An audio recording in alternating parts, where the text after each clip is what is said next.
Beginning से लेके अभी तक जो भी प्रेजेंट तक आपकी नॉलेज है मैं उसके रिस्पेक्ट करता हूँ।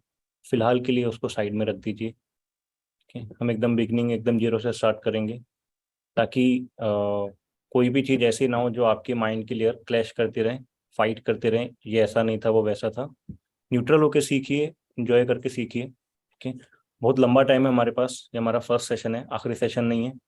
तो कोई क्वेश्चन के लिए नहीं बोलेगा मेरा क्वेश्चन नहीं लिया, ऐसा नहीं लिया, वैसा नहीं लिया। बहुत टाइम मिलेगा क्वेश्चन आंसर्स के लिए। आपको जैसे जैसे गाइड करूंगा, बस आपका काम है उसको करना, उसको फॉलो करना। जहाँ पे भी दिक्कत आ रही हो इमीडिएटली उसको इन्फॉर्म कर दो, ऑफिस में इन्फॉर्म कर दो। के पास टीम है, सपोर्ट है, कोई दिक्कत नहीं है। ठीक है, क्वेश्चंस के लिए जैसे एक ही चीज, हर सेशन में हर बंदे से क्वेश्चन लेना नेक्स्ट टू इम्पॉसिबल है। ठीक है, तो क्वेश्चंस के लिए अलग से कुछ हम सेशन रखेंगे, जो आपके इन सेशंस के एक्स्ट्रा होगा, मैं खुद बता दूंगा आपको। हम क्या कर रहे हैं, प्रोसेस को समझ रहे हैं, कौन सा नंबर, कौन सा दोष, कैसी डिफिकल्टीज पर्सन की लाइफ में लाता है, जिसको उसको ठीक करनी पड़ती है। इस दुनिया में कोई भी डेट ऑफ बर्थ, कोई भी कुंडली, कोई भी घर, इंडस्ट्री, फैक्ट्री वास्तु के अकॉर्डिंग परफेक्ट नहीं हो सकता। हर चीज में, हर डेट ऑफ बर्थ में ड्रॉबैक आएंगे, प्लस पॉइंट आएंगे। नंबर चाहे कम आ रहे हो चाहे ज्यादा, तो दोष तो आना ही आना है। इसलिए तो ये सोच के नहीं चलना कि हम कुछ रेमेडी कर देंगे तो दोष रहित लाइफ हो जाएगी। हम इंसान हैं, और हमारी लाइफ में दोनों चीजें मोस्ट वेलकम है। अब सारी लेयरिंग जितनी होती है, लेयरिंग पे कमांड करने में टाइम लगता है। तो पहली चीज, खुद को ये चैलेंज मत देना कि मैं इतने कम टाइम में मास्टर बन जाऊंगा। ये इस हाई होप में मत रहना कि मुझे 2-3 दिन बाद मैं पूरा डेट ऑफ बर्थ एनालिसिस करने लग जाऊंगा। इतनी बड़ी लाइफ है। ठीक है, और इस दुनिया में 800 करोड़ लोग रहते हैं, तो हर एक की अलग डेट ऑफ बर्थ है, और सेम डेट ऑफ बर्थ होने के बावजूद भी, चाहे वो ट्विंस हों, चीजें अलग अलग हो सकती। ऑकल्ट साइंस एक तरह से एक बाजार लगा लो कि एक बाजार है, उसके अंदर सारी चीजें, एस्ट्रोलॉजी भी आ गई, वास्तु भी आ गया, नंबर भी हो गए, पामिस्ट्री भी हो गई। ठीक, यानी जिस चीज को कैलकुलेट नहीं किया जा सकता 100%, जो रहस्यमयी है, तो उसको ऑकल्ट बोला गया। ठीक है, जो तंत्र मंत्र है वो भी इसी में आ जाएगा। हमारे 4 वेद बताए हिंदुज्म में, जो ऋग्वेद है, ऋग्वेद में भी यही सब चीजें हैं। अब जब हम वास्तु की बात करते हैं, इनिशियली वास्तु किसी भी जमीन के लिए होता है, किसी भी लैंड के लिए, किसी भी स्ट्रक्चर के लिए। अब चाहे वो स्ट्रक्चर झुग्गी हो, झोपड़ी हो, चौल हो, बंगलो हो, फार्म हाउस हो, मेंशन हो, फ्लैट हो, डुप्लेक्स हो, पेंट हाउस हो, जहां पे भी स्ट्रक्चर बन गया है, जहां पे भी जमीन का टुकड़ा आ गया, वहां पे वास्तु आ गया। पर्पस क्या है उस लैंड को लेने का, उसके अकॉर्डिंगली हमें वास्तु देखना पड़ता है। टाइप ऑफ वास्तु अलग अलग हो जाते हैं, जैसे रेजिडेंशियल वास्तु है, कमर्शियल वास्तु है, और इंडस्ट्रियल वास्तु है। जितनी भी फैक्ट्रीज हैं, मैन्युफैक्चरिंग प्लांट हैं, चाहे वो स्मॉल स्केल हो चाहे लार्ज स्केल हो, ये सब इंडस्ट्रियल वास्तु में आते हैं। उसकी टेक्निक, उसका सिस्टम, उसकी स्टडी, उसके फार्मूलाज सब अलग होते हैं। यानी जहां पर भी कोई चीज बनाई जा रही है, मैन्युफैक्चर की जा रही है, वो इंडस्ट्री का पार्ट होता है। अब उसके बाद जहां से भी किसी चीज का ट्रेड हो रहा है, कमर्शियल वास्तु में ऑफिस, पूरे ऑफिस की building, tower, hotels, resorts, multiplex, amusement park, bank, college, universities, airport, restaurant, ये सब कमर्शियल वास्तु का पार्ट है। इनका सिस्टम भी पूरा अलग होता है। थर्ड कौन सा है, रेजिडेंशियल वास्तु। चाहे छोटा हो बड़ा हो, जहां पे इंसान रहता है वहां पे रेजिडेंशियल वास्तु अप्लाई होता है। कुंडली ज्योतिष, ये मेनली आपको जिस टाइम पे हमारा जन्म होता है, बर्थ होता है हमारा, उस टाइम पे आकाश में प्लैनेट्स की क्या पोजीशन थी, कौन सी राशि में थे, कितने डिग्री पे थे, उसका एक चार्ट होता है कि जब हमारा जन्म हुआ उस टाइम पे आकाशीय स्थिति क्या थी प्लैनेट्स की, किस नक्षत्र में हो, उसकी बहुत डिटेलिंग है, बहुत वास्ट डिटेलिंग है। और एस्ट्रोलॉजी पे आप ट्रस्ट कर सकते हो। ठीक है, एस्ट्रोलॉजी सही है, बट अब बात प्रिडिक्शंस की आती है, बात कैलकुलेशंस की आती है, वहां पे डिफरेंट डिफरेंट चीजें हो सकती है। मुद्दा प्रिडिक्शंस का बिल्कुल भी नहीं है, भविष्य बताने के लिए नहीं है कहीं से भी वो चीज। भविष्य ना तो कुंडली के हाथ में होता है, ना किसी वास्तु के हाथ में, ना डेट ऑफ बर्थ के हाथ में है।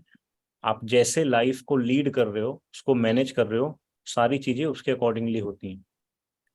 शास्त्र हमेशा, या तो आप अध्यात्म में जाना चाहते हो, टिपिकल आध्यात्मिक वे में स्पिरिचुअली जाना चाहते हो, या आप मटेरियलिस्टिक वर्ल्ड में जाना चाहते हो, वो सिर्फ आपकी उन डिजायर्स को, गोल्स को अचीव करने के लिए जो एक लाइफ मैनेजमेंट होनी चाहिए, शास्त्र उसके लिए डिजाइन किए गए। डेट ऑफ बर्थ न्यूमरोलॉजी भी होती है, डेट ऑफ बर्थ से लोशो ग्रिड भी होता है, बहुत सारी चीजें होती हैं। कोई अंक ज्योतिष कर देता है, कोई कैसे कर देता है। तो मैं उसको बिल्कुल भी मैथमेटिकल नहीं बना रहा हूँ, बिल्कुल भी टेक्निकल या कुछ इस टाइप से। हम जस्ट डेट ऑफ बर्थ के नाम से ही उसको बोलते हैं, यानी मैं बस डेट ऑफ बर्थ बोलता हूँ।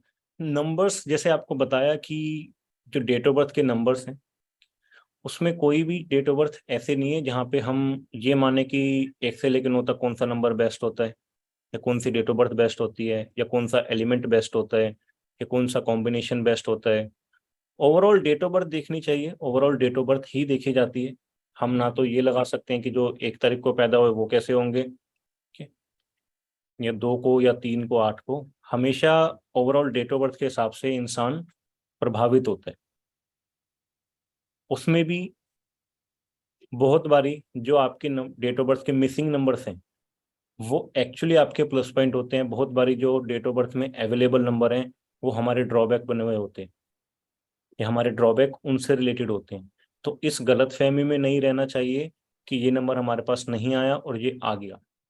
हम काम किन किन चीज़ों पे करें, क्या क्या चीज़ें हमेशा ही हर पर्सन के साथ एनालाइज करनी है। सबसे पहले लिख लो choice, choice, like, dislike,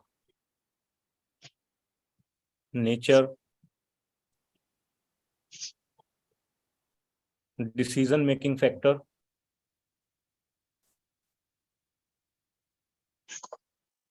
fear, blockages, hesitation,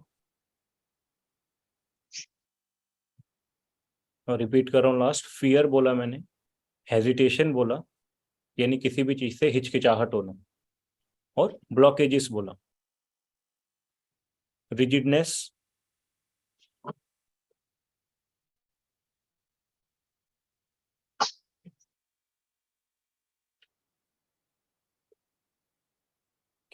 फिलहाल के लिए इतना लिखिए। गिनी चुनी जो सुनी सुनाई बातें होते हैं वो ही बोलते रहते हैं। अदरवाइज जितना भी जो रेमेडीज का जो एक बेस है, वो पूरा 5 एलिमेंट के अकॉर्डिंगली ही डिजाइन किया गया है, जो जिसको साइंटिफिक रेमेडीज बोलते हैं, जिसको प्रॉपर जो एक रेमेडी होनी चाहिए कि कौन सा एलिमेंट किस तरह से फंक्शन करता है, उसके अकॉर्डिंगली हम रेमेडीज में जाते हैं। नंबर्स लिख लीजिए। हम 1 से 5 तक डिस्कस करेंगे नंबर। तो नंबर्स में क्या क्या चीजें हम मिक्स नहीं करनी है। इनडायरेक्ट नंबर जो होता है, जैसे 22 किसी की डेट है तो 4 आ गया, ठीक है, ऐसा नहीं लेके चलना है, क्योंकि 4 4 होते हैं, 22 22 होता है। 22 में 2 बारी 2 आ रहा है, 4 में 1 बारी 4 आ रहा है। किसी की डेट ऑफ बर्थ है 4 जनवरी 1980, ओके, उसके पास 2 नहीं आ रहा है, उसके पास 4 नंबर आया है। किसी की डेट ऑफ बर्थ है 22 जनवरी 1980, इसके पास 4 नहीं आया, इसके पास 2 बारी 2 आया है। पूरा गणित, पूरा मेथड, पूरा सिस्टम सब चेंज हो गया, कुछ सिमिलर नहीं रहा है। और एक किसी 4 तारीख को पैदा हुआ है, या कोई 22 को हुआ है, या किसी को मंथ में 4 मिल रहा है, कोई अप्रैल के मंथ में पैदा हुआ है, कि सबके 4 जो है ना, जो 4 नंबर आ रहा है अलग अलग सिस्टम से, इन सबका मीनिंग अलग है, सिस्टम अलग है, उसकी पूरी साइकी, उसका पूरा प्रोसेस अलग होगा। फॉर एग्जाम्पल, मैं, मेरी जो बर्थ डेट है 10th है, मैं 10 तारीख को पैदा हूँ, शायद मैं मेरी लाइफ का हर काम फेमस होने के लिए करूंगा। मेरी पूरी दिन की प्लानिंग में कोई भी काम ऐसा नहीं होगा जिसमें फेम नहीं छुपा होगा। तो मुझे ना सिक्योरिटी नजर आएगी, ना मुझे कोई रिलेशन नजर आएगा। जहां फेम वहां मैं पूरी दिनचर्या ही वैसे प्लान करूंगा ना, पूरी लाइफ का गोल ही वो रह सकता है।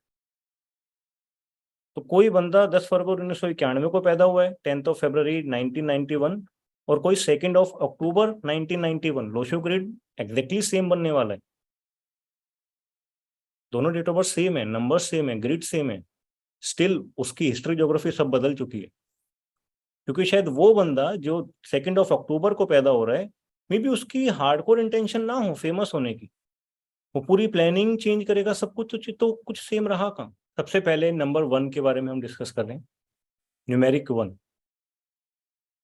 न्यूमेरिक 1 के बारे में डिस्कशन से मेरा मतलब है, अभी हम यहाँ पे ये नहीं डिस्कस करें कि 1 तारीख को जो पैदा होंगे वो, हम जस्ट न्यूमेरिक 1 यानी लोशो ग्रिड में नंबर 1 का क्या रोल रहता है, क्या ट्रेड्स होते हैं, क्या डिपार्टमेंट उसके अंदर आते हैं, और वो किस किस हिसाब से हमें या हमें वो क्या क्या चीज़ें प्रोवाइड करा रहे हैं।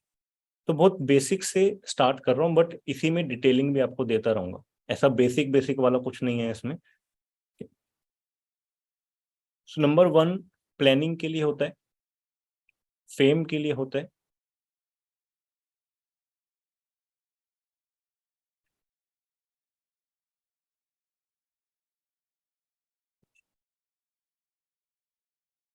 एम्बिशियस,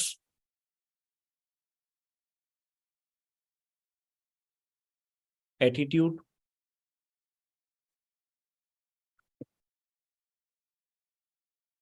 एटीट्यूड ये वो 16-17 साल वाले लड़कों वाला नहीं है।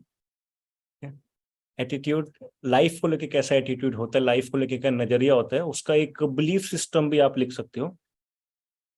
क्योंकि एक नंबर कितनी बार आ रहा है वो बहुत रिजिड वे में आपको एक बिलीफ सिस्टम देके जाता है। एज पर्सन हम बहुत ज्यादा कंडीशन होते हैं। कौन लिख रहा है मेरे वाला एटीट्यूड? ठीक है, अच्छा लगता है, मैं बहुत ऑब्सेस्ड हूँ, ऐसे आप बोल सकते हो मेरे बारे में। मेरी डेट ऑफ बर्थ पे काम करोगे तो बहुत चीजें पता लग जाएगी आपको। हाँ अमनदीप, मुझे पता है आपके बारे में। ठीक है, सो 1 नंबर रिपीट कर रहा हूँ, प्लानिंग, एम्बिशियस। ठीक है, अब एक क्वेश्चन आता है, एम्बिशियस कहीं ना कहीं सभी होते हैं, कोई कम होता है, कोई ज्यादा होता है, कोई बहुत ज्यादा होता है, कोई एक्सट्रीम होता है, और कोई ओवर एम्बिशियस भी होता है। ओवर एम्बिशियस कौन? आता जाता कुछ नहीं है, सपने बड़े बड़े। ठीक, कमाई 10,000 की भी नहीं है, डिजर्विंग भी नहीं है, खरीदना आइलैंड है। कब खरीदेगा? बस एक मौका मिल जाए मुझे, एक चांस मिल जाए, बस मैं ले लूंगा। सो ये क्या है, ओवर एम्बिशियस शो कर रहा है एक ऐसा पर्सन जिसका स्केल अच्छा है, जिसमें पोटेंशियल है, डिजर्विंग है, और वो उतने एरियाज में काम कर रहे हैं जितना रिक्वायर्ड है। अगर वो बंदा बोलता है कि मुझे आइलैंड लेना है, मुझे शिप लेना है, मुझे प्लेन लेना है, या कोई महंगी प्रॉपर्टी लेनी है, एक बारी को डाइजेस्ट हो सकता है कि हाँ यार कर रहा है, काम तो कर रहा है, ठीक है, कुछ सालों में शायद ले लेगा। बट एक ऐसा बंदा जिसका कुछ अता पता नहीं है, कुछ आता नहीं है, पोटेंशियल नहीं है, स्किल नहीं है, काम भी नहीं करते ज्यादा, वो बंदा बोल रहा है कि मैं ये सब कर लूंगा, तो वहां पे हम ऐड कर रहे हैं ओवर एम्बिशियस हो सकते हैं। ठीक है, एम्बिशियस होना और ओवर एम्बिशियस होना एक ही पर्सन में भी आ सकता है, यानी काफी हद तक प्रैक्टिकल है, बहुत चीजों को लेके काफी हद तक ओवर एम्बिशियस है। तो ये आपको देखना पड़ता है, फिगर आउट करना पड़ता है, क्योंकि जो एम्बिशियस होता है उसकी स्ट्रेस का सबसे बड़ा रीजन उसकी डिजायर होती है। जितना हाई टारगेट उतना बड़ा स्ट्रेस, उतनी ज्यादा एंशियसनेस, उतनी ज्यादा एंजाइटी, उतना ट्रबलफुल लाइफस्टाइल, उतना ही मैनेज करने में दिक्कत होना। तो इसलिए कभी भी किसी इंसान की डिजायर को आप उससे अलग नहीं कर सकते हो, तो वो उसकी लाइफ का सबसे बड़ा पार्ट होता है। ठीक, उसी डिजायर की वजह से हो सकता है उसका रिलेशनशिप ठीक ना चल रहा हो, तो कभी कोई आपको रिलेशनशिप के लिए कंसल्ट कर रहा है, हो सकता है उसकी जड़ उसके एम्बिशियस, उसकी डिजायर में छुपी हुई हो, कि वो अपनी डिजायर्स में इतना अटैच्ड है, तो उसको कोई दूसरी चीज की परवाह, वैल्यू वो नहीं कर पा रहा है, चाह के भी नहीं कर पा रहा है। हो सकता है प्यार करता हो, अटैच्ड हो, स्टिल उसके पास कोई ऑप्शन नहीं है, और उसके सराउंडिंग्स में जो लोग हैं उनको कंप्लेंट है। ठीक है, तो 1 नंबर ये सारी चीजें आपको देता है। अब इसमें लिखवाया फेम। तो 1 नंबर तो जो 19th सेंचुरी वाले सब में आ रहे हैं, तो सारे तो फेमस नहीं है, और सारे फेमस होना भी नहीं चाहते। बहुत लोगों को बहुत प्राइवेट लाइफ पसंद होती है। इवन कुछ सेलिब्रिटीज भी ऐसे होते हैं जिनको बहुत प्राइवेट लाइफस्टाइल पसंद होता है। वो फेम, सारी चीजें, मीडिया, ये सब उसको बहुत वो प्रोफेशनल में रखते हैं, अदरवाइज बहुत प्राइवेसी पसंद करते हैं लाइफ में। फेम की तरफ ज्यादा चांस कब आएंगे, या तो आगे एक आ रहा हो, यानी कि डेट में, बर्थ डेट में, लाइक डायरेक्टली जब कोई 1 तारीख को पैदा हुआ हो, कोई 10 तारीख को पैदा हुआ हो, 19 तारीख को पैदा हुआ हो, 28 तारीख को पैदा हुआ हो। अगेन इन चारों में ही सिमिलैरिटी नहीं है, जस्ट एक फेम वाला मैं चीज कह रहा हूँ। अदरवाइज 10 को 10 लेके चलना है, 28 को 28, क्योंकि उसके पास 2 और 8 नंबर भी आ गया, 10 के पास हो सकता है दोनों में से कुछ भी ना आया हो। और एक जरा सा और आपको थोड़ा सा, जो 8 नंबर होता है वो स्किल्स का होता है, मेथोडिकल होते हैं ऐसे लोग। तो जिसके पास 28 आ रहा है उसके पास वो वाला सिस्टम भी आ रहा है, तो ये चीज उसको बहुत बड़ा फेम लेने से रोक भी सकती है, क्योंकि वो मेथोडिकल है। वो गणित लगाएगा बीच में हर जगह, अपना मेथड लगाएगा, स्टडी लगाएगा, कैलकुलेशन लगाएगा। वो हो सकता है रिस्क फैक्टर देख के चले। तो जो खाली 10 लेके बैठा हो सकता है कुछ भी ना देखे, अंधों की तरह चले एकदम, बट चलेगा। तो जर्नी दोनों की अलग होगी ना। एक बंदा जो सिक्योर्ड लाइफ प्रेफर कर रहा है बट फेम चाह रहा है, उसकी जर्नी, और एक बंदा जो बिल्कुल भी वो हर कीमत पे फेम चाहता है, उसको कोई टेंशन नहीं है कि मेरी जिंदगी भी बर्बाद हो सकती है, कुछ भी हो सकता है। तो इसलिए 10 में और 28 में चेंजेस पूरा पूरा आने लग जाते हैं, इनिशियल स्टेज से, अर्ली स्टेज से, टीनेजर से। तो फेमस होने की जो टेंडेंसी है वो इन लोगों में आने के चांसेस ज्यादा होंगे। एक हार्डकोर एक मोटिव हो सकता है लाइफ का, फेम मिलना। अगेन कोई बंदा ग्लोबल लेवल का फेम चाह सकता है, कोई बंदा किसी कॉर्पोरेट कंपनी में फेम चाह सकता है कि मेरी कंपनी हो, मेरी कंपनी में मैं फेमस हूँ। और उनके काम करने का स्टाइल ऐसा होता है कि वो फेमस हो जाते हैं। उनका खर्चा करने का स्टाइल, उनका लिविंग स्टाइल, उनका लाइफस्टाइल ऐसा होता है जो उनको फेमस बना देता है। ठीक, वो बहुत अंदर से चीज निकल के आती है। ये 1 नंबर की डिटेलिंग है। अब जिसके लास्ट में भी 1 आएगा, लास्ट के 2 डिजिट, फॉर एग्जाम्पल 73 है, 64 है, 91 है, 82 है, ये 55 है। लास्ट के 2 डिजिट आप जब टोटल करोगे, तो अगर 1 नंबर आ रहा है, ठीक है, 10 आ रहा है, तो भी ऐसे लोग थोड़ा सा फेमस हो जाते हैं। यानी जो डेट ऑफ बर्थ ने दिक्कत उसको 25 साल की एज में देनी है, उसको 4 साल की एज से वैसा बिहेवियर घर में मिलने लग जाएगा। उसकी स्कूल लाइफ में बहुत देखे आपने, बहुत सेलिब्रिटी, बहुत कभी अगर सुना हो तो बहुत बुलीड होते हैं कि मुझे बहुत बुली किया गया था। वो बुली होने का रीजन है, वो बुली होता ही इसलिए ताकि तो तेरे अंदर फेमस होने की इच्छा जागृत हो सके। कोई क्यों बड़ा लाइफस्टाइल प्रेफर करेगा, छोटी आम जिंदगी पे तो दे सकते हैं ना। बट क्योंकि प्लैनेट्स ने अपनी चीजें उसको देनी है, जो योग कुंडली में बने हुए हैं, जो डेट ऑफ बर्थ में कॉम्बिनेशन है, उनको लेके आना है उसको उस स्टेज तक। इसलिए वो चाइल्डहुड में ऐसी चीजें हमारे को फेस करवा देते हैं, ताकि हमारा जो माइंड है वो बिल्टअप हो सके उतना। हमारी सोच, हमारी चॉइस, लाइक डिसलाइक, जो भी चीज आपको लिखवाई, हमें अंदर तक वैसा डेवलप किया जाता है ताकि हम बड़े होते होते वैसे काम करते रहें। जो हमने 5 एलिमेंट डिस्कस किए, उसमें जो न्यूमेरिक 1 है वो लिख लो, वाटर एलिमेंट का है। और जो नंबर 2 है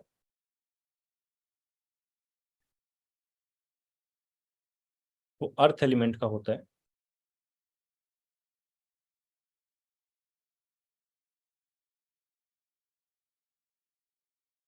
अर्थ एलिमेंट का नंबर जब किसी के पास आ गया, किसी की डेट ऑफ बर्थ में आ गया, कोई भी बंदा ये ना बोले कल को कि हाँ मैं मेंटली कर रहा था प्रैक्टिस। ऐसी कोई प्रैक्टिस नहीं है जो आप मेंटली करोगे। पेपर पेन लो, उस पर लिखो। हो सकता है मेंटली चीजें 5 चलें, लिखने बैठोगे तो शायद 50 आ जाए। तो ये चीज इसलिए बोल रहा हूँ क्योंकि आप सब अपना अपना माइंड कैरी कर रहे हो, तो वो चीजें बीच में आएंगी, आपके अपने पैटर्न बीच में आएंगी। ठीक, बट ट्रस्ट करके कॉपी पेन लेके बैठो रोज, दिमाग को अलाउ करो खुलने के लिए।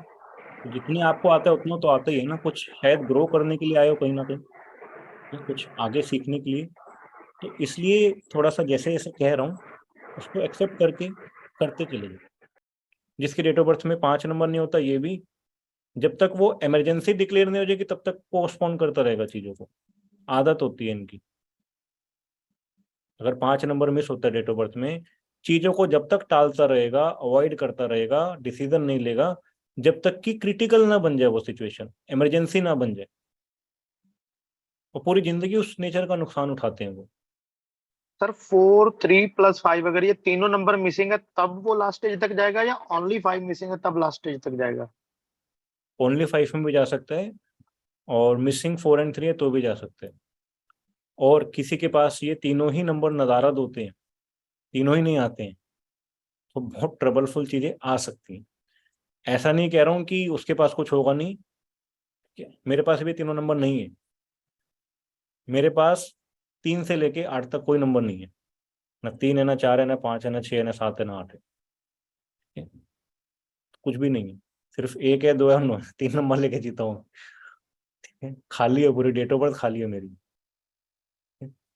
नहीं सर, बट आप टालते नहीं हो ना चीजों को।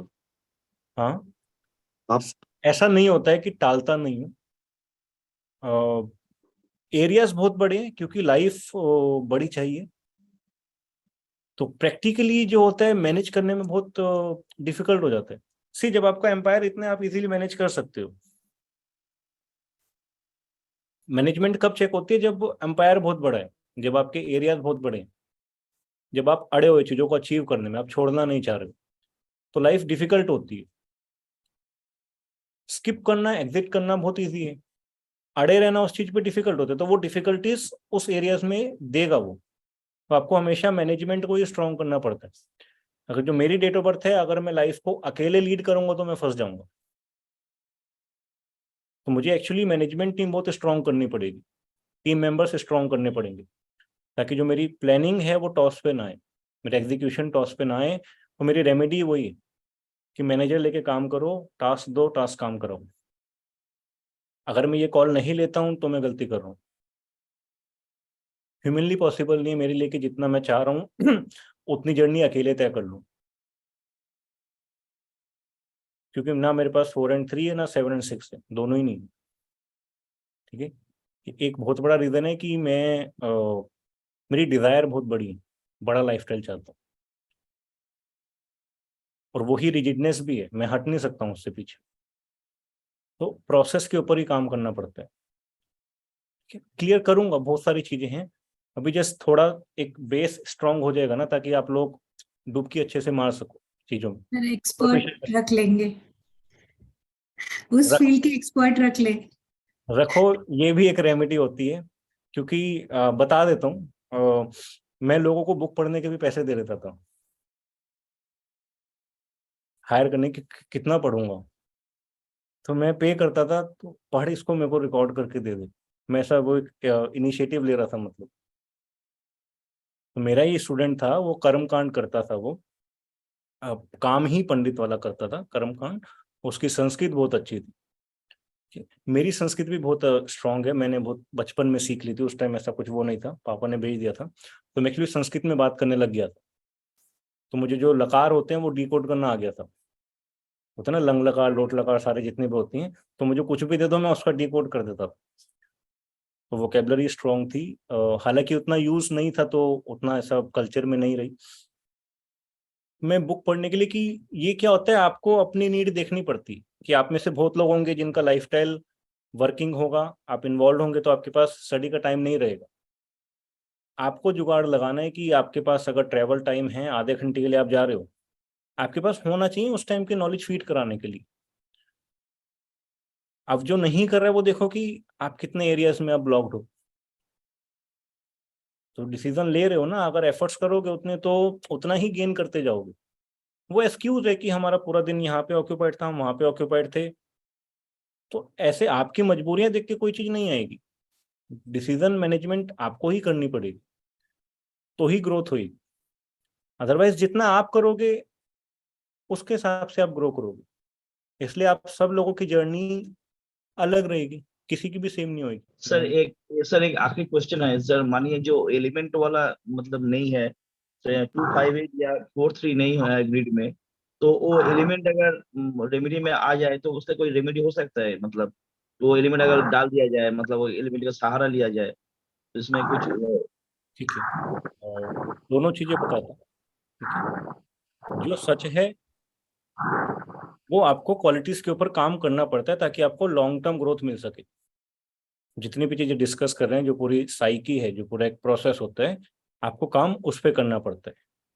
अब आप रेमेडी के नाम पे पत्थर पहन रहे हो, स्टोन पहन रहे हो, या रुद्राक्ष की माला पहन रहे हो कि मेरे पास अर्थ एलिमेंट नहीं था तो चलो मैंने रुद्राक्ष पहन लिया, कोई सा भी मुखी पहन लो, उससे आपका दिमाग नहीं बढ़ेगा। अगर मुझे यही नहीं पता कि कंपनी का शेयर कैसे लॉन्च होता है, सेंसेक्स में, निफ्टी में, इन चीजों में लोगों से फंडिंग कैसे लेनी है, वो रुद्राक्ष पहन के तो नहीं आ रहा ना, वो लॉजिकल है ना। तो मेरी कंपनी कैसे ग्रो करेगी? बनना है मुझे इतना बड़ा आदमी और मुझे ये तक नहीं पता कि कंपनी लिस्टेड कैसे होती है, तो कंपनी में मैं फंडिंग कैसे लूंगा लोगों की? तो जो कोर डिफरेंस है वो ये, अच्छा घर का वास्तु कर लो तो लिमिटेशंस रेमेडीज की रहती है, जो रेमेडी आप अपने प्रोसेस में लेके आते हो, क्योंकि नंबर्स तो आपको कल्चर देते हैं, नेचर दे रहे हैं, सिस्टम दे रहे हैं। अब जो नहीं आया वो आपको फोर्सफुली गेन करना पड़ता है, इतना ही है।